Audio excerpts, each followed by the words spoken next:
Hey y'all, Bay here bringing you Captain Tsubasa Dream Team, and today I would like to do an evaluation of Fest Wakabayashi. So, did you guys already pull? As you saw probably my first video, I fucked up, but too bad. I hope, congrats for those who got this Wakabayashi. And I did a comparison.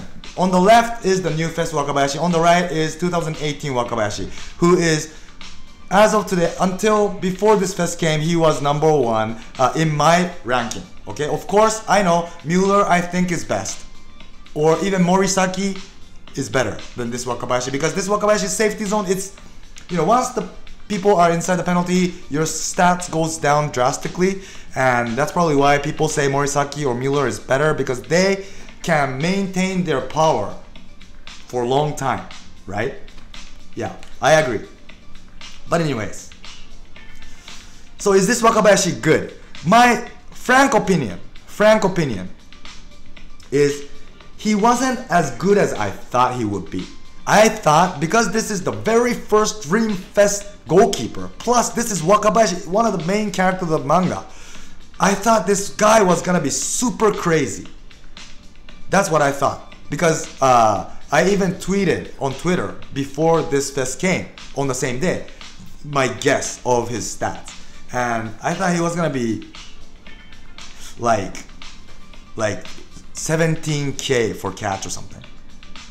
But as you can see here, the reason is because his passive is a bit limited. You know, it only goes against foreign characters, non-Japanese characters. So if the opponent is all Japanese, then this doesn't do anything. So it's like, you know, sort of like safety zone. You know, if the if this is activated, he's damn strong.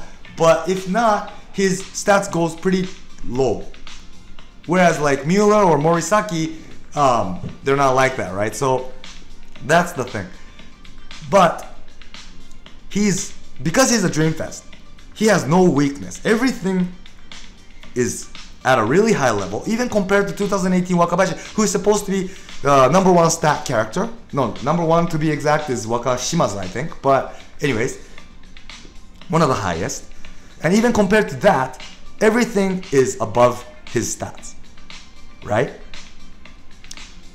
But because it's non-Japanese killer 15%, whereas safety zone is 20%, when you do the passive boost, look at the cell on the right per each character.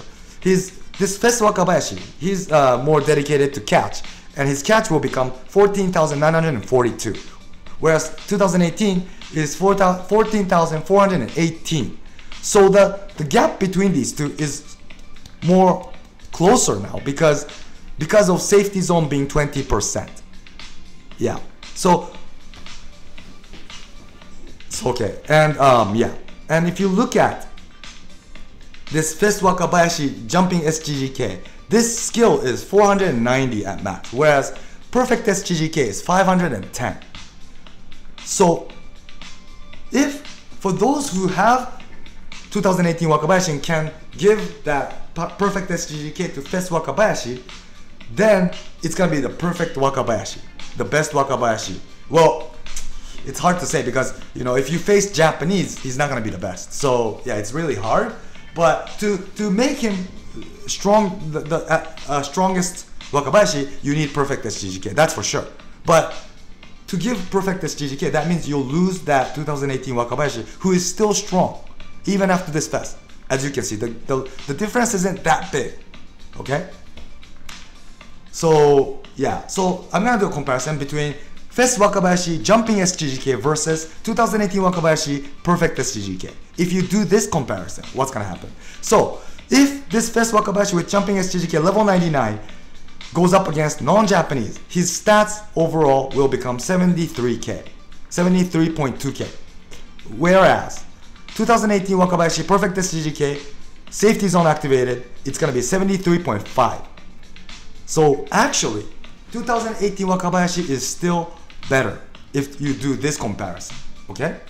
Because there are many people, I think, who never had 2018 Wakabayashi, and that was a limited time character. So there are people who don't have perfect SGGK, or people who can't give that perfect SGGK because you'll lose that Wakabayashi first of all, or because you are only raising SGGK.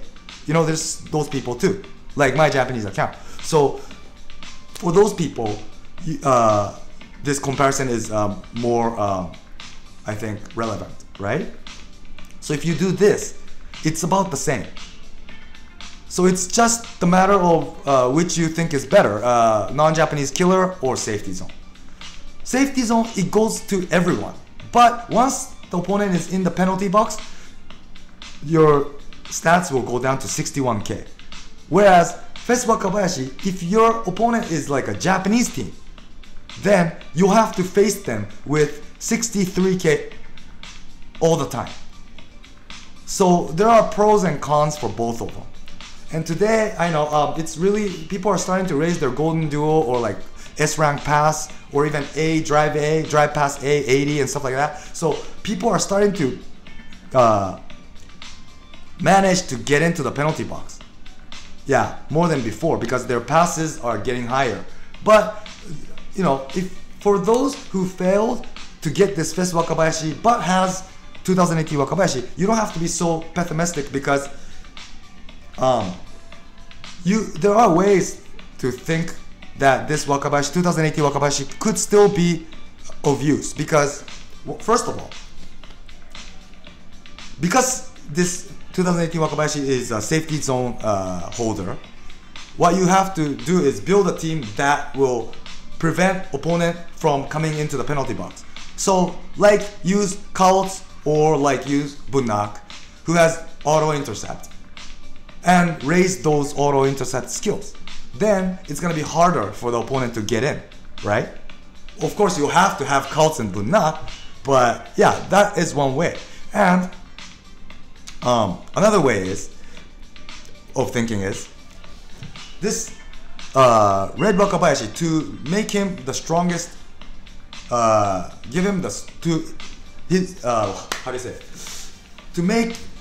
boost him as much as possible with team skill. You can do 45% with Japanese red, right? And you can also do skill Japanese for Face Wakabayashi to make it 45. Yes, that is true. But there's a difference between these two actually. For red, who has those team skills?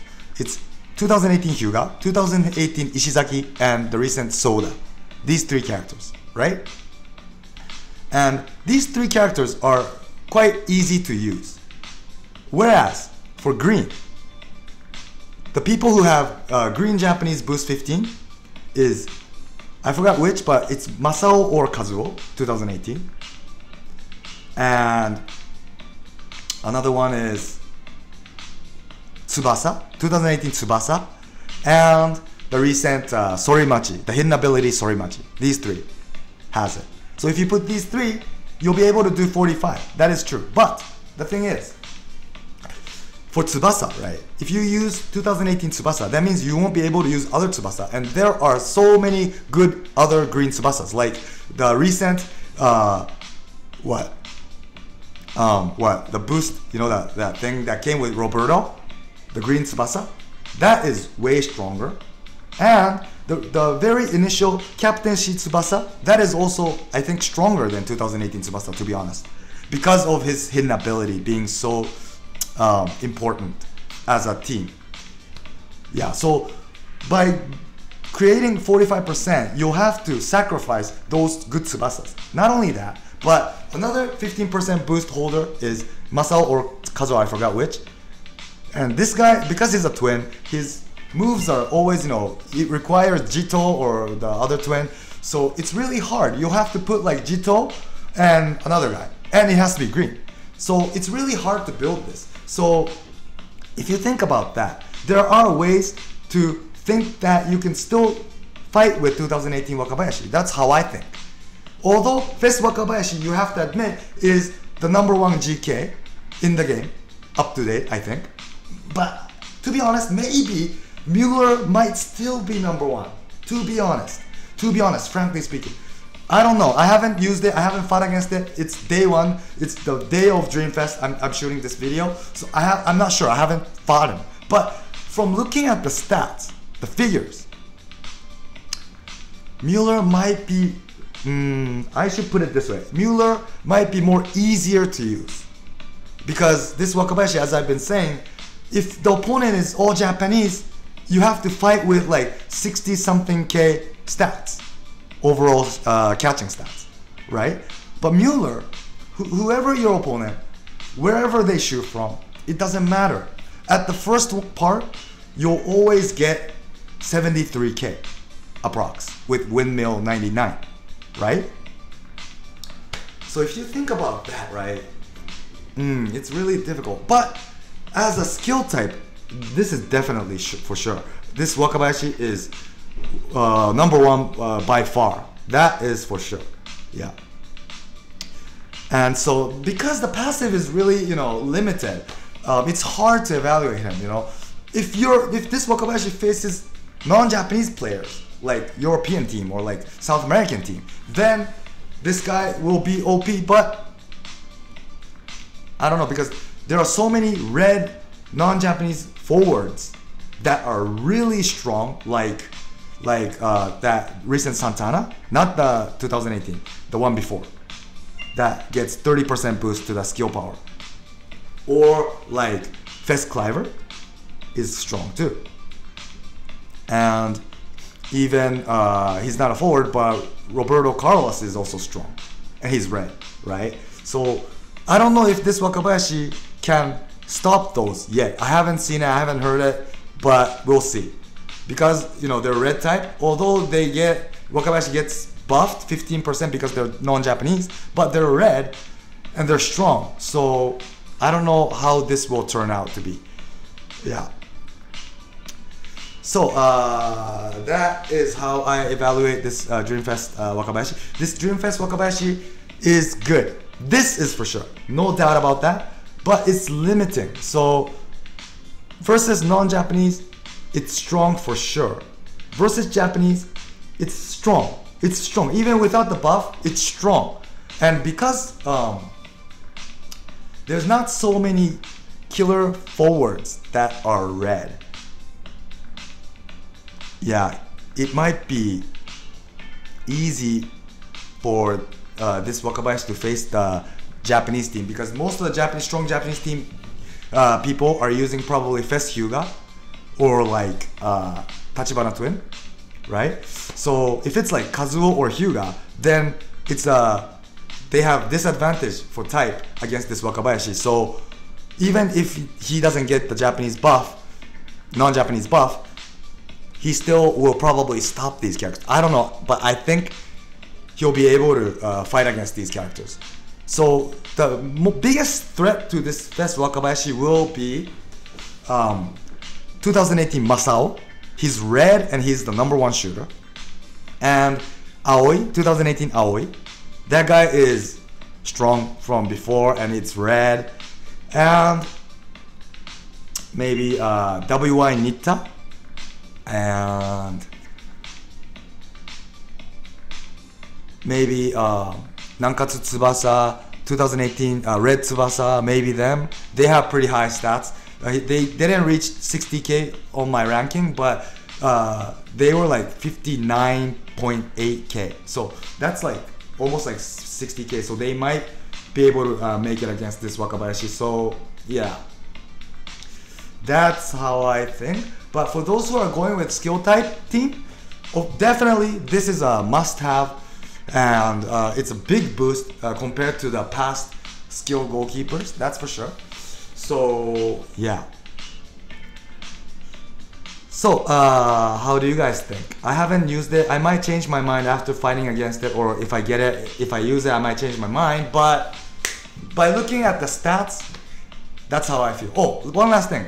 This jumping SGGK is really good in terms of stamina consumption. It's 490 at max, but its stamina consumption is only 340. How good this is SGGK, normal SGGK is 475 at max, but its stamina consumption is 365.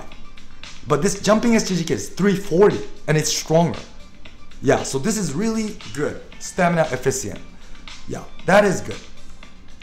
So it really depends on what kind of condition you're in. If you could give PSGGK 99, then this guy will definitely be really strong. 76k against non-Japanese, and even with Japanese, it's 66, so it's good. But if you can't do that, and you have to go with JSGGK, it's gonna be 73k, so it's like a 3,000 difference.